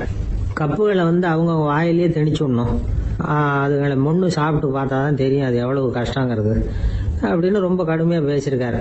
இது வேடிக்கையாக தெரிஞ்சாலும் இந்த யோசனையும் பதிவு செஞ்சுக்கிட்டாங்களாம். இப்படி பல யோசனைகள். கடைசியாக எல்லாத்தையும் படித்து பார்த்துட்டு பரிசீலனை பண்ணாங்க. அப்புறம் தான் யோசனை வந்தது. இவர் வேடிக்கையாக சொன்னது கப்புகளை அவங்க வாயிலே திணிச்சு சாப்பிட சொல்லணும், அதுதான் தண்டனைன்னார்ல, ஏன் அப்படி சாப்பிட்றது மாதிரியே கப்புகளை தயார் பண்ண என்ன அப்படின்னு சிந்திக்க ஆரம்பிச்சாங்களாம். ஆகா, அதுதான் சரின்னு ஒரு முடிவுக்கு வந்தாங்க. அதுலேருந்து உருவானது தான் இந்த வேஃபர் கப்ஸ். ஐஸ்கிரீமை சாப்பிட்டு முடிச்சதும் கப்பையும் சாப்பிட்டுடலாம். கோன் ஐஸ்கிரீம் சாப்பிட்றோம்ல, அதுதான். அமெரிக்காவில் மியாமி கடற்கரையில் ரொம்ப காலமாக இருந்துகிட்டு வந்த குப்பை பிரச்சனைக்கு இப்படிதான் ஒரு தீர்வு வந்துதான். இதுல இருந்து நாம புரிஞ்சுக்க வேண்டியது என்னன்னா, நாம அன்றாட எத்தனையோ பிரச்சனைகளை சந்திக்கிறோம், அதுக்கெல்லாம் தீர்வு உண்டு. அது எங்க ஒளிஞ்சிருக்குன்னு கண்டுபிடிக்கணும். அந்த யோசனையையும் நல்லா தீவிரமா யோசிக்கணும். யார் என்ன யோசனை சொன்னாலும் அதை வந்து அலட்சியப்படுத்தக்கூடாது, அக்கறையோட கவனிக்கணும், அதை யோசிச்சு பார்க்கணும். ஒரு அம்மா தன்னோட வீட்டுக்காரரை ஒரு மனநல மருத்துவர்கிட்ட அழைச்சிட்டு வந்தாங்களாம். டாக்டர், இவருக்கு கோன் ஐஸ்கிரீம் பிடிக்கல, பேப்பர் கப்பில் இருக்கிற ஐஸ்கிரீம் தான் வேணும்னு அடம் பிடிக்கிறார் அப்படின்னாங்களாம். அது ஒன்றும் தப்பு இல்லையேன்னாராம் டாக்டர். இதுக்கு அந்த அம்மா சொன்னாங்களாம், இவர் கப்பு ஐஸ்கிரீம் வாங்குறதுல தப்பு இல்லை டாக்டர், பிரச்சனை அது இல்லை. அப்புறம் வேற என்னன்னு கேட்டிருக்காரு. வாங்கினதும் ஐஸ்கிரீமை கீழே கொட்டிவிட்டு அந்த பேப்பர் கப்பை மட்டும் விரும்பி சாப்பிடுறார், அதனால தான் உங்ககிட்ட அழைச்சிட்டு வந்தேன் அப்படின்னா. ஒரு ஊர்ல ஒரு ராஜா இருந்தார். அந்த ராஜாவுக்கு ஒரு மந்திரி. ராஜா ரொம்ப நியாயமானவர், நேர்மையானவர், கண்டிப்பானவர். தப்பு செய்யறது யாரா இருந்தாலும் தண்டனை கொடுப்பார். வேண்டியவங்களுக்கு ஒரு நியாயம், வேண்டாதவங்களுக்கு ஒரு நியாயம்ங்கிறதெல்லாம் அவர்கிட்ட கிடையாது. ஒரு சமயம் அரசவையில அந்த அமைச்சரே வந்து விதிமுறைகளுக்கு புறம்பா ஏதோ நடந்துகிட்டு இருக்கார். மன்னருக்கு கோபம் வந்துட்டுது. உடனே அந்த அமைச்சரை கிட்டத்துல கூப்பிட்டு அவர் கன்னத்துல ஓங்கி ஒரு அறை கொடுத்துட்டாராம். உடனே அந்த அமைச்சர் என்ன பண்ணார் தெரியுமா? நேரா போனார். அங்க நின்றுகிட்டு இருந்த இன்னொருத்தர் கண்ணத்துல ஓங்கி அரைஞ்சார். அரை வாங்கினவர் திகைச்சு போயிட்டார். இவர் ஏன் நம்மள வந்து அரைகிறார் அப்படின்னு யோசனை பண்ணார். மன்னரும் திகைச்சு போயிட்டார். நாம இவரை அரைஞ்சா அதுக்காக இவரு போய் இன்னொருத்தர் அரையணுமா அப்படின்னு யோசனை பண்ணார். அவர் இவருக்கு என்ன பைத்தியமானு கூட நினைக்க ஆரம்பிச்சுட்டார். ஆனா என்ன ஆச்சுன்னா, அப்புறம் அமைச்சர் அவர் கவனிச்சுக்கிட்டு இருந்தாரா, அவர் இன்னொருத்தர் அரைஞ்சார் இல்லையா, அந்த அரை வாங்கின ஆசாமியை பார்த்து கத்திக்கிட்டு இருந்தார். யாரு? அமைச்சர். ஏன்பா என்கிட்ட அறைய வாங்கிட்டு இப்படி விவரம் இல்லாம நின்றுட்டு இருக்கிறிய, நான் உனக்கு கொடுத்ததை நீ வேற யாருக்கிட்டையாவது கொடுத்துரு அப்படின்னார். உடனே அந்த ஆள் பார்த்தான். தனக்கு அடுத்தபடியா நின்றுகிட்டு இருந்தவன ஓங்கி ஒரு அரை அரைஞ்சான். அவன் கண்ணத்தை தடவிட்டே யோசனை பண்ணான். இது ஏதோ புரிஞ்சுக்கிட்ட மாதிரி அடுத்தாப்புல நின்றுகிட்டு இருந்தவன அரைஞ்சான். இப்படி இந்த அறை வந்து மாறி மாறி போய்கிட்டே இருக்குது. ஊரு பூரா பிரயாணம் பண்ண ஆரம்பிச்சுட்டுது. அன்னைக்கு ராத்திரி அந்த ராஜா படுக்கிறதுக்காக போனார். அந்த நேரம் பார்த்து அவர் கண்ணத்துல பலார்னு ஒரு அறை விழுந்தது. நம்மளே அரையிறது யாரு அப்படின்னு அதிர்ச்சியோட மன்னர் திரும்பி பாக்குறாரு. அரைஞ்சது அவரோட மனைவி. என்னாச்சு உனக்குன்னு கத்துனார் ராஜா. உங்களுக்கு தெரியாதா, ஊரு பூரா ஒருத்தர் மாத்தி ஒருத்தர் மூலமா இந்த அறை வந்து பிரயாணம் பண்ணிட்டு வருது அப்படின்னாங்க அந்த அம்மா. அப்படின்னா ஆரம்பிச்ச இடத்துக்கே வந்துட்டுதா அப்படின்னாராம் மன்னர். என்ன சொல்றீங்கன்னு கேட்டிருக்காங்க. இவர் விவரத்தை சொன்னாராம். அப்படின்னா நீங்க ஆரம்பிச்சு வச்ச இந்த விளையாட்டை நான் முடிச்சு வச்சுட்டேன் அப்படின்னாங்களாம் அந்த அம்மா. மறுநாள் காலை மறுபடியும் அரசவை கூடிச்சு அந்த அமைச்சர் மன்னரை பார்த்து கேட்டார். என்ன மகாராஜா, என்கிட்ட கொடுத்ததை திருப்பி வாங்கிட்டீங்களா அப்படின்னாராம். இப்படி நடக்கும்னு நான் எதிர்பார்க்கவே இல்லைன்னார் மன்னர். ஆனா நான் எதிர்பார்த்தேன். அது எங்க போயிட போகுது, ஊர் பூரா சுத்தி கடைசியில உங்ககிட்ட தான் வந்து சேரும் அப்படிங்கறது எனக்கு தெரியும் அப்படின்னாராம் அமைச்சர்.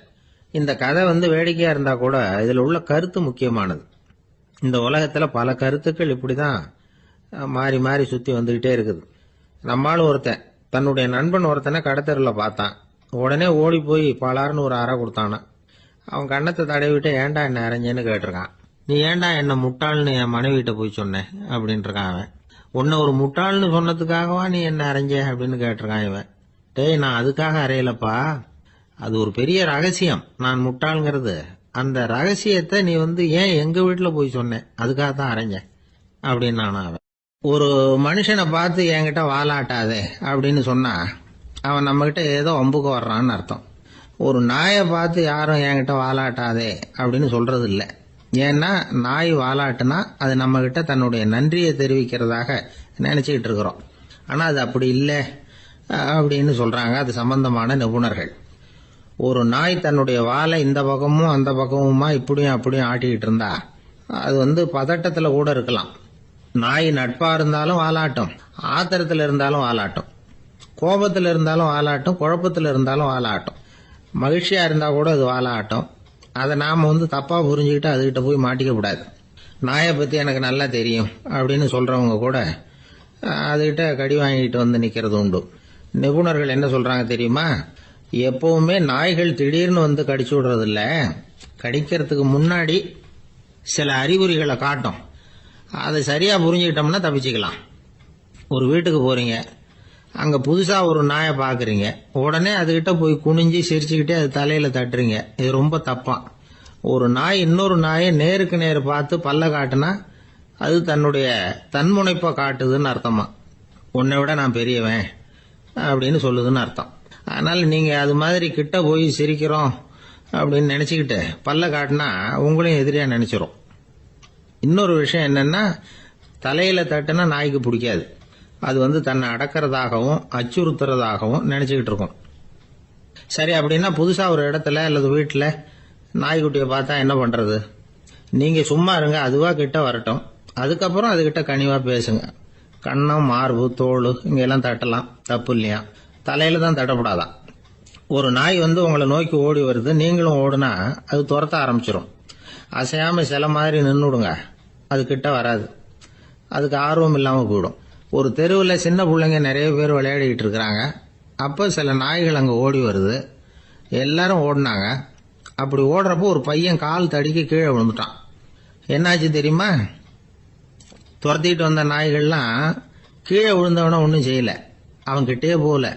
ஓடிக்கிட்டு இருந்தாங்கல்ல பசங்க, அவங்கள துரத்திக்கிட்டு அவங்க பின்னாடி ஓடிச்சான். அதுதான் நாய்களுடைய சுபாவம்.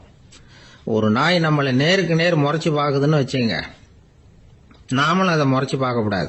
நாம வேற பக்கம் எங்கேயாவது பார்க்க ஆரம்பிச்சிடணும். ஒரு நாய் கோபமா இருந்ததுன்னா அதோட வால் உறுதியா நேரா நிற்கும். ஒரு நாய் பணிந்து போனா அல்லது பயந்து போனா அது தன்னோட வாலை காலுக்கு நடுவில் வச்சுக்கும். ஒரு நாய் நம்மளை பார்த்து பயந்து நிக்குதுன்னு வச்சுங்க, அதனால நமக்கு ஆபத்து இல்லைன்னு நினைச்சிடக்கூடாது. உங்களை பார்த்துட்டு ஒரு நாய் ஒடுங்குச்சுன்னா நீங்க விலகி போயிடணும் அப்படின்னு அது நினைக்குது. நிறைய பேர் பயந்து போன நாயால கடிபடுறாங்க. இவன் நம்மளை விட பெரிய ஆள், மாட்டிக்கிட்டோம், வேற வழி இல்லை அப்படிங்கிற நினைப்புல தான் நாய் கடிக்க ஆரம்பிக்குதான். இதே மாதிரி சங்கிலியால கட்டி போடப்பட்டிருக்கிற நாயும் ஆபத்தானதுதான். தொடர்ந்து கட்டி போட்டிருந்தா காலப்போக்கில் அது ஒரு மாதிரி ஆயிடும். நாய் குழந்தைகளை கடிக்காது அப்படின்னு சில பேர் சொல்லுவாங்க. அதுவும் ஒரு தவறான நம்பிக்கை. அதனால சின்ன குழந்தைகளை தனியா நாயோட விளையாட விடக்கூடாது. ஆக கூடி நாயை பத்தி நிறைய விஷயம் புரிஞ்சுக்க வேண்டியிருக்குது. ஒருத்தர் தன்னுடைய நண்பர் வீட்டுக்கு போயிருந்தார். அவசியம் எங்க வீட்டில் சாப்பிட்டுட்டு தான் போகணும் அப்படின்னு ரொம்ப அன்பா சொல்லிவிட்டார். அதை மீற முடியல இவரால். சரின்னு உட்காந்துட்டார். சாப்பாடு போட்டாங்க, சாப்பிட ஆரம்பிச்சார். அவங்க வீட்டில் கட்டி போட்டு இருந்த நாய்க்குட்டி இவர் சாப்பிட்றத முறைச்சு பார்த்தது. ஏன் இப்படி என்ன இது முறைச்சு பார்க்குது உங்க வீட்டு நாய்க்குட்டி அப்படின்னு அவர் கேட்டார். அப்போ அவங்க சொன்னாங்களாம், அதுகிட்ட ஒரு கெட்ட பழக்கம்ங்க, தன்னோட தட்டுல யாரு சாப்பிட்டாலும் அது அப்படிதான் முறைச்சு பார்க்கும் அப்படின்னாரா அவர். இந்த உலகத்துல மனுஷன் எவ்வளவோ தவறுகள் செய்யறான். அதுக்கெல்லாம் என்ன காரணம்? அதை பத்தின ஆராய்ச்சி தான் இன்னைக்கு. இதுக்கு ஆராய்ச்சி என்னத்துக்கு, அது தெரிஞ்ச விஷயம் தானே அப்படின்னு நீங்க நினைக்கலாம். ஆனா அப்படி அலட்சியமா இந்த விஷயத்தை விட்டுறக்கூடாது. பொதுவா எல்லோரும் நினைக்கலாம் எது சரி எது தவறு அப்படின்னு தெரியாததுனால தான் மனுஷன் தப்பு பண்றான் அப்படின்னு. ஆனா அப்படி சொல்லிட முடியாது. மனுஷன் தெரிஞ்சே தான் தவறுகள் பண்றான். இப்போ உதாரணத்துக்கு ஒரு சாலையில இடது பக்கம் போக வேண்டிய ஒருத்தர் நடுக்கோட்டை தாண்டி வலது பக்கமா வண்டியை ஓட்டிட்டு போறாருன்னு வச்சுங்க. என்னப்பா இது தப்பு இல்லையா அப்படின்னு அவர்கிட்ட கேட்டா, அதெல்லாம் எனக்கு தெரியும், நீ உன் வேலையை பார்த்துட்டு போ அப்படிம்பார். வலது பக்கமா போறது தப்புன்னு தெரிஞ்சே தான் அவர் அப்படி செய்யறார், அப்படி போறார். பெரிய உத்தியோகத்தில் இருக்கிறவங்க கூட லஞ்சம் வாங்குறாங்க. அவங்களுக்கெல்லாம் லஞ்சம் வாங்குறது தப்புன்னு தெரியலன்னு அர்த்தம். திருடுறது தப்புன்னு தெரியாமலாம் மனுஷன் திருடுறான். நல்லாவே தெரியும். நீங்க வேணும்னா கேட்டு பாருங்க, வேற வழி இல்லை அதனால தான் திருடுறேன்பா. திருடுறது ஒரு புண்ணியமான காரியம்னு திருடனே கூட சொல்ல மாட்டான். திருடுறது தவறுங்கிறது திருடனுக்கு தெரியும் அப்படிங்கறத விளக்கறதுக்காக ஒரு பெரியவர் ஒரு கதை சொன்னார். அதாவது 2 திருடர்கள் 2 பேரும் சேர்ந்து ஒரு வீட்டுக்கு போய் ஒரு 10,000 ரூபாயை திருடிட்டு வந்துடுறாங்க. ஒரு காட்டு வழியா வந்துகிட்டு இருக்கிறாங்க. இன்னும் விடியல. 2 பேருக்கும் தூக்கம் கண்ணை சுத்துது. சரி, இப்படியே ஒரு மரத்தடியில படுத்து தூங்குவோம், காலையில விடிஞ்சதும் இந்த பணத்தை 2 பேரும் பங்கு போட்டுக்குவோம் அப்படின்னு முடிவு பண்றாங்க. அதே மாதிரி படுத்து தூங்குறாங்க. நடு ராத்திரியில ஒரு திருடன் முழிச்சுக்கிறான். விடிகிற வரைக்கும் காத்துக்கிட்டு இருந்தா 5,000 ரூபா தான் கிடைக்கும், இப்பவே கம்பி நீட்டினா 10,000 ரூபா கிடைக்கும் அப்படின்னு யோசிச்சு பார்த்துட்டு ஒரு முடிவுக்கு வந்தான். மெதுவா அந்த 10,000த்தையும் சுருட்டிக்கிட்டு அடுத்தவனுக்கு தெரியாம ஓடி போயிட்டான். விடியுது. அடுத்தவன் எழுந்திரிச்சு பாக்குறான். பணத்தையும் காணல, பாகஸ்தனையும் காணல. இந்த திருடன் அந்த திருடனை திட்டுறான். திருட்டு பய, அயோக்கிய பய, இப்படி அநியாயமா கிளப்பிட்டு போட்டானே அப்படிங்கிறான். இதுல இருந்து என்ன தெரியுது? தெரியாம எடுத்துக்கிட்டு போறது திருட்டு, அயோக்கியத்தனம், அநியாயம் அப்படிங்கறது இவனுக்கு தெரிஞ்சிருக்குது. அதனாலதான் அடுத்தவனை பார்த்து இப்படி திட்டுறான். அதனால தெரியாததுனால மனுஷன் தவறு பண்றான்னு சொல்றது சரியில்லை. அப்படின்னா மனுஷன் பண்ற தவறுகளுக்கு உண்மையான காரணம் தான் என்ன? இதே சந்தேகம் அர்ஜுனனுக்கும் வந்துதான். அதனாலதான் அவன் பகவானை பார்த்து கேட்கறான். மனுஷன் தன் விருப்பத்துக்கு விரோதமா ஏதோ ஒரு சக்தியினால பலாத்காரமா இழுக்கப்பட்டது மாதிரி பாவம் பண்றானே, அந்த சக்தி என்ன அப்படின்னு கேட்கறான். இதுக்கு பகவான் பதில் சொல்றார். காமமும் குரோதமும் தான் அந்த சக்திகள், அதாவது ஆசையும் சினமும். இது 2ம் உன்னுடைய எதிரிகள் அப்படிங்கறத புரிஞ்சுக்கோ அப்படிங்கிறார். இன்னமும் நுணுக்கமா பார்த்தா காமத்தினுடைய மறு உருவங்கள் தான் குரோதமும் லோபமும். ஆசை நிறைவேறலன்னா குரோதம், அதாவது கோபம். ஆசை நிறைவேறிட்டதுன்னா லோபம், அதாவது பேராசை. பாவத்தை கண்ட்ரோல் பண்ணணும்னா அதுக்கு மெயின் சுவிட்ச் எது அப்படிங்கறது இப்பதான் தெரியுது. அதுக்கு மனுஷன் தெரிஞ்சே தான் தவறு பண்றான் அப்படின்னு பேசிக்கிட்டோமே. அதுக்கு ஒரு உதாரணம். ஒரு ஆளு ஹோட்டல்ல சாப்பிட போனான். சாப்பிட்டு முடிச்சான். எழுந்திரிச்சு முதலாளி கிட்ட பில்லை கொடுத்தான். காசை கொடுக்கல. முதலாளி பணம் கொடுன்னு கேட்டார். இவன் என்கிட்ட பணம் இல்லைன்னா. முதலாளி கொஞ்சம் கூட அலட்டிக்கல. உள்ள இருந்து ஒரு ஆளை கூப்பிட்டார். இவனை கூப்பிட்டுட்டு போய் இட்லி மாவு ஆட்ட சொல்லுன்னார். இவனும் கவலைப்படாம உள்ள போயிட்டான். அப்போ அழைச்சிட்டு போற ஆளு கேக்குறான், ஏன் சார் சாப்பிடுறதுக்கு முன்னாடி காசு இல்லைங்கிறது உங்களுக்கு தெரியாதா அப்படின்னு கேக்குறான். தெரியும், காசு இல்லைங்கிறதும் தெரியும், காசு இல்லாம சாப்பிட்டா மாவாட்டணுங்கிறதும் தெரியும் அப்படின்னா அந்த ஆள். அப்படின்னா நீங்க உங்க வீட்லயே சாப்பிட்டு இருக்கலாமே அப்படின்னு கேக்குறான் அவன். அதுக்கு இவர் சொல்றாரு, அது எப்படி, அங்க சாப்பிட்டாலும் நான் இதே வேலையை தானே செய்ய வேண்டியிருக்கும் அப்படின்னாராம். நமக்கு முன்னாடி நமக்கு வேண்டிய ஒருத்தர் ஒரு கிளாஸ்ல நமக்கு பழச்சாறு கொண்டாந்து வைக்கிறாருன்னு வச்சுங்க. உடனே நாம என்ன பண்ணுவோம், எடுத்து கிடுகிடுன்னு சாப்பிட்ருவோம் அடுத்தவங்க யாரும் வர்றதுக்குள்ள. அதை விட்டுட்டு அதை கொண்டாந்து வச்சவர்கிட்டயே அதோட விலை என்ன அப்படி இப்படின்னு நான் கேட்டுக்கிட்டு இருப்போம். நாம கேட்க மாட்டோம். ஆனா காந்திஜி அப்படி கேட்டாராம். எப்ப தெரியுமா, 1935 அந்த வருஷம் மே மாசத்துல ஒரு நாள் காந்திஜி டெல்லியில இருக்கிறார். அப்ப அவருக்கு 2 டம்ளர் மாம்பழச்சாறு கொண்டாந்து கொடுக்குறாங்க. அதை வாங்குறாரு. இதோட விலை என்ன அப்படின்னு கேட்டார் காந்திஜி. யாருக்கிட்ட கேட்டாருன்னா மனுபென் காந்தி கிட்ட கேட்கிறார். அவங்க தான் கொண்டாந்து கொடுக்குறாங்க. காந்திஜிக்கு உதவி செய்யறதுக்காக அவர் கூடவே இருந்தவங்க அவங்க கிட்ட தான் கேட்கிறாரு. காந்திஜி சும்மா வேடிக்கைக்காக இப்படி கேட்கிறாருன்னு நினைச்சுட்டாங்க அந்த அம்மா. அதுவும் இல்லாம அதோட விலையை கேட்டா காந்திஜி நிச்சயமா அதை சாப்பிட மாட்டார் அப்படிங்கிற பயம் வேற. அதனால அந்த அம்மா பதில் எதுவும் சொல்லாம கம்முன்னு இருந்துட்டாங்க. கொஞ்ச நேரம் ஆச்சு. அந்த பழச்சாறு வச்ச இடத்துல அப்படியே இருக்குது, வச்ச இடத்துல வச்சபடியே இருக்கு. காந்திஜி அதை சாப்பிடவே இல்லை. மனுபென் காந்தி பார்த்தாங்க. மெதுவா காந்திஜி கிட்ட போய் அதை சாப்பிடுங்களேன் அப்படின்னாங்க. பழச்சாறு விலை என்னன்னு கேட்டேன், அதுக்கு பதில் இல்லை. அது முதல் தப்பு. பதிலை எதிர்பார்த்திருந்தும் அதை பத்தி விசாரிக்கல, அது 2வது தப்பு. இப்படி 2 தப்புகளை பண்ணிவிட்டு என்கிட்ட வந்து இதை சாப்பிடுங்கன்னு சொன்னா அது எப்படி அப்படின்னு கேட்டாராம் காந்திஜி. மனுபென் காந்தி என்ன சொல்றதுன்னு தெரியாம திகைச்சு போய் நின்றுகிட்டு இருந்தாங்க. காந்திஜி தொடர்ந்து சொன்னாராம், இப்ப என் முன்னாடி வச்சிருக்கிற இந்த பழச்சாறு விலை சுமாரா ஒரு ₹1/2 இருக்கும். அது அந்த காலத்து மதிப்பு. இந்த பழச்சாறு இல்லாம கூட என்னால இருக்க முடியும். ஆனா அவசியமான பொருள்களை வாங்கறதுக்கு கூட சக்தி இல்லாத மக்கள் இந்த நாட்டில் நிறைய பேர் இருக்கிறாங்க. அப்படி இருக்கிறப்போ எனக்கு என்னத்துக்கு இந்த விலை உயர்ந்த பானம்? இதை இப்போ நான் சாப்பிட்டா என் உடம்பு வேணும்னா ஆரோக்கியமாகலாம், ஆனா என் மனசு அமைதி அடையாது. எனக்கு என்னுடைய உடல் ஆரோக்கியத்தை விட மன ஆரோக்கியம் தான் முக்கியம். அதனால இதை நான் சாப்பிட மாட்டேன், எடுத்துட்டு போயிடு அப்படின்னாராம். அந்த சமயத்துல ஒரு அகதி பொண்ணு 2 குழந்தைகளோட காந்திஜியை பார்க்கறதுக்காக வந்தது. வணக்கம் சொல்லிச்சு. காந்திஜி உடனே தனக்கு முன்னாடி இருந்த பழச்சாற்றை எடுத்து அந்த பொண்ணுகிட்டையும் குழந்தைகள்கிட்டையும் கொடுத்து சாப்பிட சொன்னார். அவங்க அதை வாங்கி ரொம்ப சந்தோஷத்தோட சாப்பிட்டாங்களாம். அதை பார்த்த காந்திஜி முகத்துல ஒரு புன்னகை, ஒரு பரவசம், ஒரு திருப்தி. அவர் மனசு நிறைஞ்சி இருந்தது.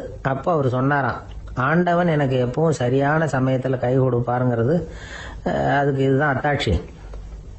நான் ஒரு இக்கட்டான சூழ்நிலையில இருக்கிறப்ப கூட கடவுளின் கருணையால அந்த சூழ்நிலை என்னை பாதிக்கல. என் கூட இவ்வளவு நாள் பழகியும் கூட இங்க இருக்கிறவங்க எனக்கு அதிக விலையுள்ள பழரசத்தை கொடுத்தாங்க. ஆனா சரியான நேரத்துல அதை சாப்பிட வேண்டியவங்களை என்கிட்ட அனுப்பி வச்சு என்னை சந்தோஷப்படுத்தினார் கடவுள், அவருக்கு நன்றி அப்படின்னாராம் மகாத்மா காந்தி. உடல் ஆரோக்கியத்தை விட மன ஆரோக்கியம் தான் எனக்கு முக்கியம்னு சொன்னார் பாருங்க. அதை நாம எல்லாரும் மனப்பூர்வமா இன்னைக்கு சிந்திச்சு பார்க்கணும். இந்த காலத்துல எல்லாரும் அப்படியா நினைக்கிறாங்க? எனக்கு தெரிஞ்ச ஒருத்தர் இருந்தார். தினமும் காலையில ஒரு காபி சாப்பிட உட்கார்ற நேரத்துல பக்கத்து வீட்டுக்காரர் வந்து சேருவார் கரெக்டா. உடனே அவரும் தனக்குன்னு வந்திருக்கிற காப்பியை எடுத்து மனப்பூர்வமா பக்கத்து வீட்டுக்காரர்கிட்ட கொடுத்துருவார். அதுக்கப்புறம் அவருக்காக வேற காபி போட்டு கொண்டாந்து கொடுத்தாலும் வேண்டான்னு சொல்லிடுவார். ஆண்டவனா பார்த்து சரியான நேரத்துல அவரை எங்க வீட்டுக்கு தினமும் அனுப்பி வைக்கிறார் அப்படிம்பார். ஏன் அப்படி சொல்றீங்க அப்படின்னு கேட்டோம் ஒரு நாள். அதுக்கு அவர் சொல்றார், எனக்கு என்னோட உடல் ஆரோக்கியம்தான் முக்கியம். இத கடவுள் புரிஞ்சுக்கிட்டு எங்க வீட்டு காப்பியை சாப்பிடுறதுக்கு தினமும் அடுத்த வீட்டுக்காரனை அனுப்பி வைக்கிறார் அப்படின்னார் அவர். காஞ்சிபுரத்துல பல்லவ ராஜா ஒரு கோவில் கட்டினார், கைலாசநாதர் கோவில். அதுக்கு கும்பாபிஷேகம் பண்றதுக்கு ஒரு நாள் குறிப்பிட்டு அதுக்கு வேண்டிய ஏற்பாடுகள்லாம் பண்ணினார். முதல் காரியமா கடவுளை வேண்டிக்கிட்டார், நீங்க இந்த கும்பாபிஷேகத்துக்கு நேர்ல வந்து கலந்துக்கணும்னார். கடவுள் அந்த ராஜா கனவுல வந்தார். நீ கும்பாபிஷேகம் வச்சிருக்கிற அதே நாள்ல அதே நேரத்துல எனக்கு இன்னொரு ஊர்ல ஒரு கும்பாபிஷேகம் இருக்குது, அதுக்கு போக வேண்டியிருக்கு. அதாவது திருநின்ற ஊர்ல என்னுடைய பக்தர் ஒருத்தர், அவரும் ஒரு கோயில் கட்டி கும்பாபிஷேகம் செய்யறார். நான் அதுக்கு போக வேண்டியிருக்கு, அதனால உன்னுடைய தேதியை நீ மாத்தி வச்சுக்கோ அப்படின்னார். கடவுள் தான் எங்கேயும் இருக்கிறவராச்சே, அவர் நினைச்சா 2 இடத்துலயும் இருந்து கோயில் கும்பாபிஷேகத்தை நடத்த முடியாதா? ஏன் இப்படி செய்யல? அது ஒரு முக்கியமான காரணத்துக்காக தான்.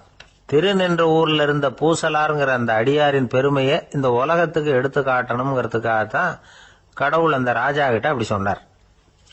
சரி, அந்த அடியார் அப்படி என்னதான் பெருசா கோயில் கட்டி விட்டார்? ராஜா கட்டின கோயிலை விட பெருசா? அவர் கட்டினது கருங்கல்லாலேயோ மண்ணாலேயோ மரத்தாலேயோ இல்ல. அவர் கட்டின கோயில் வேற மாதிரி. அது மனசால கட்டின கோயில், மனசுக்குள்ள இருக்கிற கோவில், மனக்கோவில். அந்த அடியார் தன்னோட மனசுக்குள்ள மாசக்கணக்கா ஒவ்வொரு கல்லா சேர்த்து கட்டின கோவில். இந்த விஷயம் ராஜாவுக்கு தெரியாது. அவர் என்ன நினைச்சுட்டாரு, அது நாம கட்டின கற்கோயிலை விட ரொம்ப பெருசா இருக்கும் போல இருக்கு அப்படின்னு நினைச்சுட்டாரு. சரி, அப்பேற்பட்ட அந்த கோயிலை தரிசனம் பண்ணிவிட்டு வருவோம் அப்படின்னு நினைச்சு ராஜா திருநின்ற ஊருக்கு போறார். அங்க போய் பார்த்தா கோயிலையும் காணும், ஒன்னையும் காணும். கடைசியில பூசலார் கட்டின மனக்கோவில் தான் அதுங்கிறத அவர் புரிஞ்சுக்கிறார். உடனே அந்த அடியாரின் காலில் விழுந்து வணங்குறார். அவரோ, இது மனசால முயன்ற கோவில், இதுக்கு இத்தனை பெருமையா அப்படின்னு ஆச்சரியப்படுறார். இதுல ஆச்சரியப்படுறதுக்கு ஒண்ணும் இல்ல.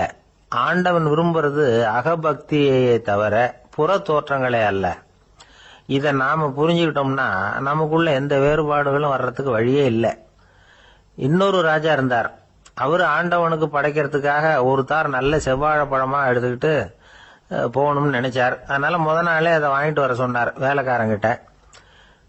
வேலைக்காரன் போனா கடைத்தெருவில் ஒரு தார் பழம் வாங்கினா. வர்ற வழியில அவன் குடிசை. அப்படியே எட்டி பார்த்துட்டு போவோமேன்னு நினைச்சான். போனான். அங்க இவனோட குழந்தை பாவம் பசியால கத்திட்டு இருக்கு.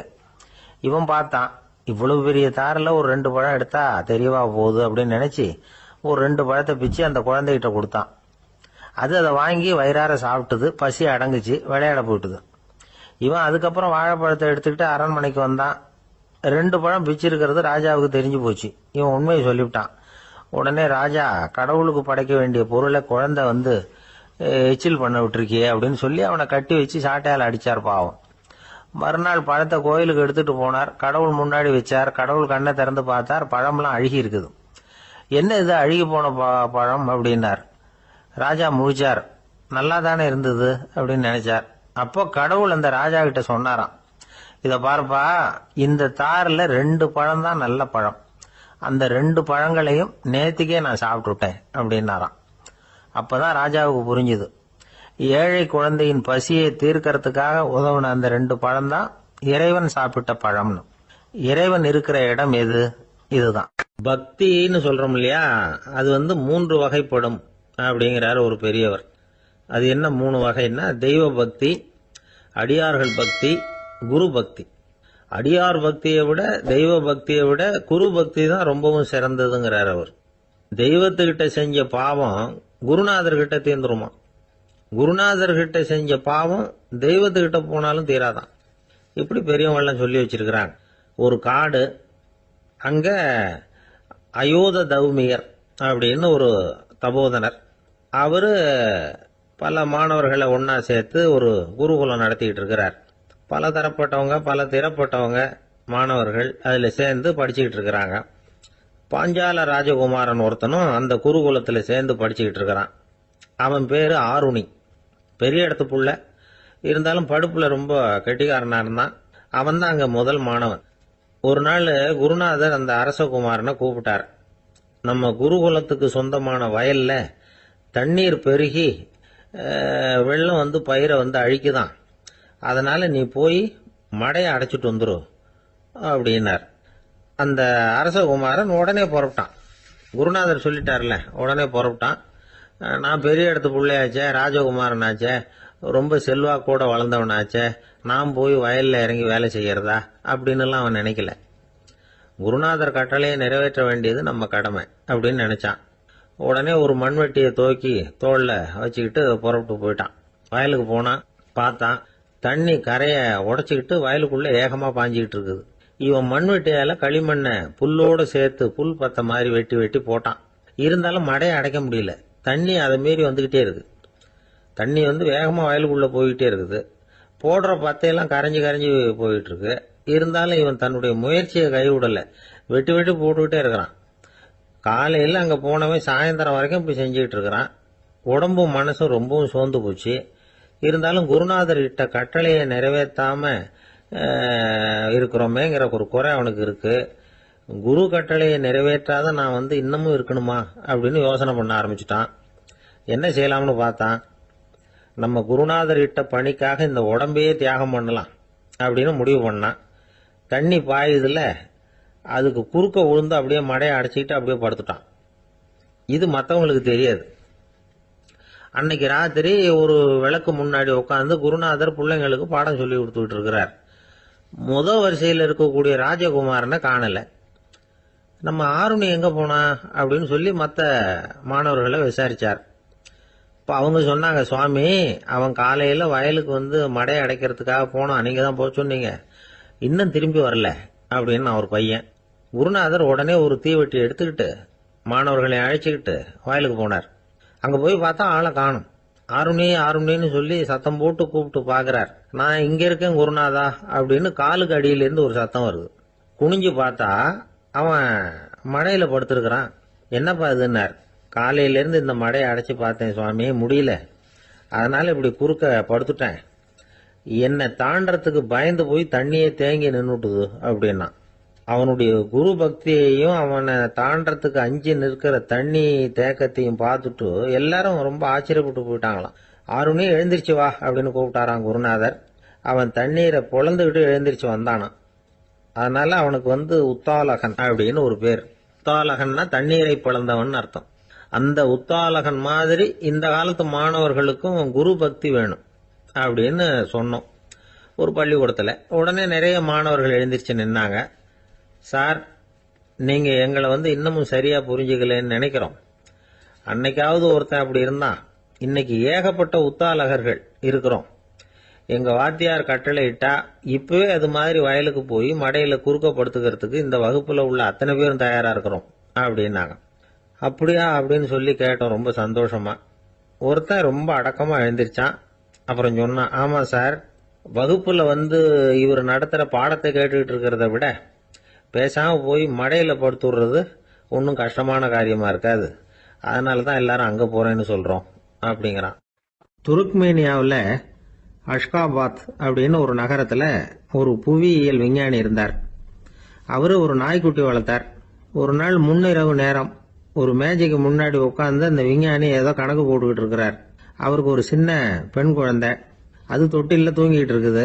அந்த நாய்க்குட்டியும் ஒரு மூலையில படுத்து அது பாட்டுக்கு தூங்கிட்டு இருந்தது. ஒரே அமைதி. அந்த நேரத்தில் திடீர்னு அந்த நாய்க்குட்டி துள்ளி எழுந்திருச்சுது. நேரா குழந்தைகிட்ட ஓடிச்சு. அந்த குழந்தைய அது போட்டிருந்த ட்ரெஸ்ஸோட சேர்த்து கவ்வி தூக்குச்சு. தூக்கிக்கிட்டு வாசல் பக்கம் ஓடிச்சு. நாய்க்குட்டி குழந்தைய கவ்வி தூக்க முடியுமாங்கிற சந்தேகம் உங்களுக்கு இல்லையா? நீங்க நம்ம ஊர் நாய்க்குட்டியவே பார்த்து பழக்கப்பட்டிருக்கீங்க, அதனால நம்புறதுக்கு சிரமமா இருக்கும். அந்த ஊர்ல எல்லாம் அது ரொம்ப ஸ்ட்ராங்கா இருக்கும், ஒரு ஏதோ கண்ணுக்குட்டி மாதிரி இருக்கும். விஞ்ஞானி அதை பார்த்துட்டார். உடனே அந்த நாய்க்கு வெறி பிடிச்சிட்டுதுன்னு முடிவு பண்ணிட்டு தன்னோட கை துப்பாக்கி எடுத்துக்கிட்டு ஓடி வந்தார். அவர் வெளியில நாய்க்குட்டி எங்க அப்படின்னு பார்த்து தேடுறார். அந்த நேரத்தில் அந்த வீடு இடிஞ்சு விழுது. காரணம் பூமி அதிர்ச்சி. இப்படி பூமி அதிர்ச்சி உண்டாக போகுதுங்கிறது அந்த நாய்க்குட்டிக்கு முன்னாடியே தெரிஞ்சு போச்சு. அதுதான் குழந்தைய தூக்கிட்டு வெளியில ஓடி வந்திருக்குது. அது மூலமா அந்த குடும்பத்தையே காப்பாத்தி இருக்குது அந்த நாய்க்குட்டி. இந்த சம்பவம் நடக்கிறதுக்கு 3 நாளைக்கு முன்னாடியே சில பிராணிகளுக்கு இப்படி நடக்க போகுதுங்கிறது தெரிஞ்சிருக்குதான். ஆமா, அந்த நகரத்துல 3 நாளைக்கு முன்னாடியே பாம்பு, பல்லி இதெல்லாம் அது தங்கியிருந்த வலையை விட்டு வெளியில ஓடி வந்துட்டுது. அதே மாதிரி அங்கிருந்த புறாவெல்லாம் பறந்து போயிடுச்சான். இதே மாதிரி யுகோஸ்லோவியாவில் கூட ஒரு நகரம், அங்க ஒரு நாள் ராத்திரி ஒரு மிருக காட்சி சாலையில திடீர்னு ஒரு பெரிய கலவரம், கூச்சல், குழப்பம். அங்க இருந்த கழுதை, புலி, யானை, பறவை எல்லாம் கண்ணாபின்னான்னு கத்த ஆரம்பிச்சுட்டுது. நீர் யானை அதுக்குன்னு போடப்பட்டிருந்த தடுப்பையே தாண்டி குதிச்சு வெளியில வந்துட்டுதான். மறுநாள் தான் எல்லாருக்கும் விஷயம் புரிஞ்சுது. அடுத்த நாள் காலையில அங்க பூமி அதிர்ச்சி உண்டாயிட்டுது. இப்ப பாருங்க, அதாவது மனுஷனை போய் தீர்க்க தரிசி அது இதுன்னு சொல்லிட்டு இருக்கிறோம். இவனை விட அது பரவாயில்லைன்னு தோணுது. அதாவது மிருகங்கள் ஒன்னு நடக்க போகுதுங்கிறத முன்னாடியே புரிஞ்சுக்குதே. சரி, இதெல்லாம் எப்படி அது முன்கூட்டி புரிஞ்சுக்குது? அதுதான் படைப்பு ரகசியம். அதை கண்டுபிடிக்கிறதுக்கு தான் மனுஷன் ஆராய்ச்சி பண்ணிட்டு இருக்கிறான். விஞ்ஞானிகளோட ஆராய்ச்சியெல்லாம் ஒரு பக்கம் இருக்கட்டும், வீட்டுக்குள்ளேயே சில ஆராய்ச்சி பண்ணி பாருங்களேன். இப்ப சில யோசனை சொல்லி அதை சோதனை பண்ணி பாருங்க அப்படின்னு ஒருத்தர் சொன்னாராம். அதாவது இப்ப மழை வருமா வராதா அப்படின்னு தெரிஞ்சுக்கணுமா, உடனே ஒரு பூனைக்குட்டி பின்னாடியே மெதுவா போய் அது என்ன செய்யுதுன்னு கவனிச்சு பார்க்கணும். பூனைக்குட்டி தன்னோட பாதத்தினால சுகத்துல அப்படி கீறிக்கிட்டு இருக்கும்.